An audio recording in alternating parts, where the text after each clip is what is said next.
Ang mga ganitong kaganapan ay isa talaga sa mga nagpapasaya at nagpapataba ng puso natin. Naghanda nga ako ngayon ng maluluto dahil eto nga yung araw na bibisitahin ako ng mga kinikilala dito sa lugar namin. Napakasimple nga lang din ng gusto nilang mangyari at maganap ngayong araw kaya eto nga lang ang ihahanda ko. Naghanda nga din ako ng sinigang para naman may mahigop kaming mainit na sabaw. Aba at talaga namang napakasarap ng sinigang ng mga oras nga na yan ay nagugutom na talaga ako. Habang pinapakulo ko yung sinigang, ginawa ko naman itong pako na gagawin kong pako salad. Ako talaga namang napakasarap nun. Yun nga yung lalagyan ng maalat na itlog, kamatis, sibuyas at bagoong. Noong mga oras nga na yan ay dumating na nga rin pala yung isa sa mga content creator ng Aurora Province na bibisita nga din dito sa akin. Kaya kung mapapansin nyo nga dito ay may kinakausap ako. Mga ilang oras nga lang din ay dumating na nga itong sila Ma'am Joy. Nagdala nga siya ng lamesa na magagamit namin kapag kakain na nga kami. Sakto at tama nga lang din na may dala silang lamesa dahil wala nga akong lamesa dito na pwede naming kainan. Nagdala nga rin siya nitong crib para sa anak niya dahil kasama niya nga din at eto ngayon si Lucas, napakapoging bata. Hindi nga nagtagal ay agad-agad naman kami nag-asikaso nitong mga lulutuin namin at syempre pinangunahan na nga yan ni Ma'am Joy at ni Sir Ian Valdez. Siguro nga gutom na si Ma'am Joy ng mga oras na yan dahil napansin ko nga dito habang in-edit ko kumain nga siya ng hotdog. Ay nako, ini-edit ko na lang tong video na to pero natatakam pa rin ako sa mga pagkain nga na meron sa video na to. Bumibida nga itong iniihaw na bangus dito na talaga namang nakakatakam. Abalang-abala naman si Ma'am Joy dito sa paghiwa ng mangga dahil meron nga yata siyang gagawing ensalada na napakasarap. Abalang-abala naman ang Team Valdez sa pag-iihaw ng napakasarap na bangus na talaga namang perfect sa boodle fight. Tapos ang sausawan nga niyan ay toyo na may kamatis, sibuyas at kalamansi. Napakasarap. Tapos samahan mo pa nga ng sili. Magluluto na nga din sana ako ng adobong sitaw ng mga oras na yan kaso biglang sinabi nga ni Sir Ian na siya na nga lang daw magluluto. Kaya yan, pinaghahanda ko na nga din yung mga gagamitin niya para hindi na nga siya mahirapan. Aba, at talagang pinromote pa nga ang select. Uy, hindi yan ba yan? Kayo rin ba guys, simula't simula ay select na nga din ang gamit nyo. Syempre, saan pa kayo? Siguradong kwalipikado nga ang kanilang mga produkto. Maya-maya nga lang din ay dumating na nga din ang ilan sa mga kasamahan ni Ma'am Joy. At eto nga yun, sila Ma'am Ina, ang ET photography na talaga namang hinahangaan at kilalang kilala nga din dito sa Aurora Province na isa nga sa pinakamagagaling na photographer. O alam nyo na guys ha, kung kailangan nyo ng magaling na photographer, i-mention ko lang ET photography dito. Hindi nga rin nagtagal at dumating na nga rin itong si Sir Sam na kinikilala nga din content creator ng probinsya namin. At syempre makakasama din natin ang magaling nating DJ sa 99.31 FM Baler, si DJ Lucky. At syempre si Ma'am Joanne na napakabait din. Sa wakas at kakain na tayo kaya ipagpapasalamat muna natin to kay Lord at syempre pangungunahan yan ni Team Valdez ang ating prayer.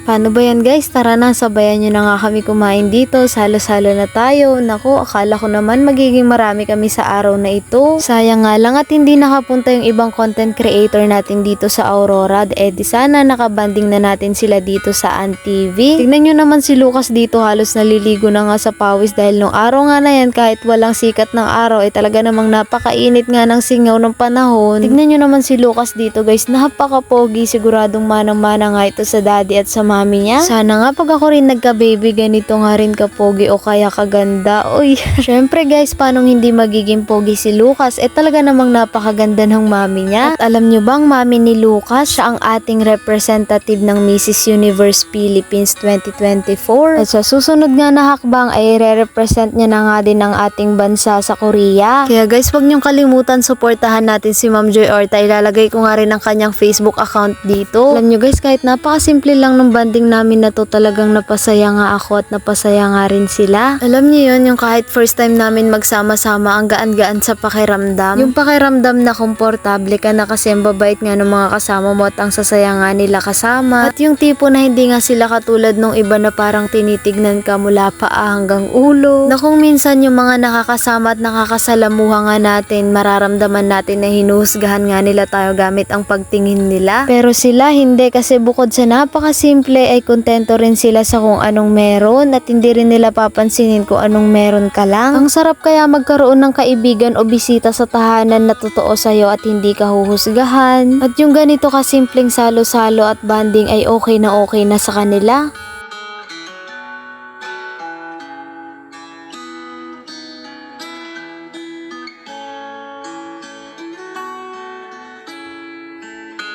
Tignan nyo dito si Sir Sam, o diba? Ang cute nga niya dyan. Ewan ko kung anong iniisip niya dyan. Pinipilit nga namin siyang kumain dyan kaso ayaw niya nga dahil busog pa nga daw siya. Kumain nga raw kasi siya sa pinanggalingan niya bago nga siya nagpunta dito. Kaya ayan, mapapansin nyo nga siya dyan, dinadaldalan niya na nga lang kami. Ngayon ko nga lang din nakasama si Sir Sam sa ganitong banding kaya ayan, ngayon ko nga lang rin siya nakikilala. Alam nyo ba guys na si Sir Sam ay isa rin sa mga content creator ng aming probinsya? At alam nyo ba na mas nauna pa nga siyang vlogger kaysa sa akin? Bali, i-mention ko na nga lang din dito ang kanyang page. Isa rin siya sa mga content creator na masisipag kasabay ng pagtuturo sa kanyang mga estudyante at syempre pagsilbi na rin sa kanyang pamilya. Kaya sana guys, supportahan nyo rin at sana ay ma-appreciate nyo rin yung mga ginagawa niyang content o mga video.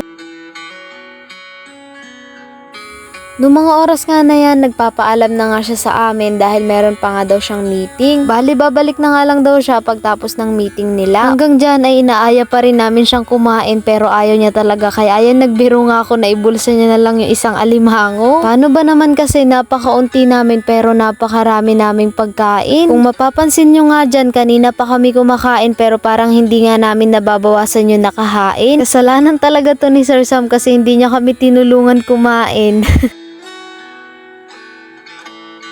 O diba, nagpapaalam nga siya kanina na aalis na siya pero hindi pa nga rin kasi nagdadaldal pa nga siya dyan. Nagkukwento nga siya dyan pagkakatanda ko nga kung hindi about sa vlogging yung pagpunta niya nga dito na nagkandaligaw-ligaw nga raw siya. Bali mga 1 PM nga raw siyang nakapasok sa barangay namin pero nung mga oras nga na nakarating siya dito sa bukid ay lampas 2:00 na nga din ng hapon. Kaya hindi ko nga mapigilan matawa dyan habang nagkukwento siya. O diba, sabi ko naman sa inyo mahirap nga akong hanapin. Hindi, paano ba naman kasi tagong-tago nga at nasa bukid nga kami. Nakakatuwa lang din itong kausap si Sir Sam dahil hindi nga siya nauubusan ng sasabihin kaya tamang kain nga lang kami dyan habang nagkukwento siya. At ayan naman si Sir Ian, abalang-abala naman siya dyan sa pagbubukas nga ng alimango para sa anak niya. Habang ako naman ay binabanatan na nga rin yung mga pagkain na nakatapat sa akin. Syempre susulitin ko na to dahil minsan nga lang to. Alam niyo naman yung madalas kong kinakain dito sa bukid, mga nilagang talbos o kaya inihaw. Kaya talaga namang nakakasabik rin yung mga ganitong pagkain. Kaya bukod kay Lord, dapat lang din na magpasalamat ako kay Ma'am Joy dahil halos lahat nga ng inihanda namin nung araw na yan ay inihanda niya nga din. Naku, pag napanood nyo nga to, siguradong gugustuhin nyo rin maging bisita si Ma'am Joy sa bahay nyo. Hindi guys, ibig kong sabihin kapag nga si Ma'am Joy ang naging bisita nyo ay masisiyahan nga lang kayo at magugustuhan nyo nga lang rin siyang maging bisita dahil hindi nga siya maarte. Halos sanay nga lang din siya sa buhay bukid. Ay nako, kanina pa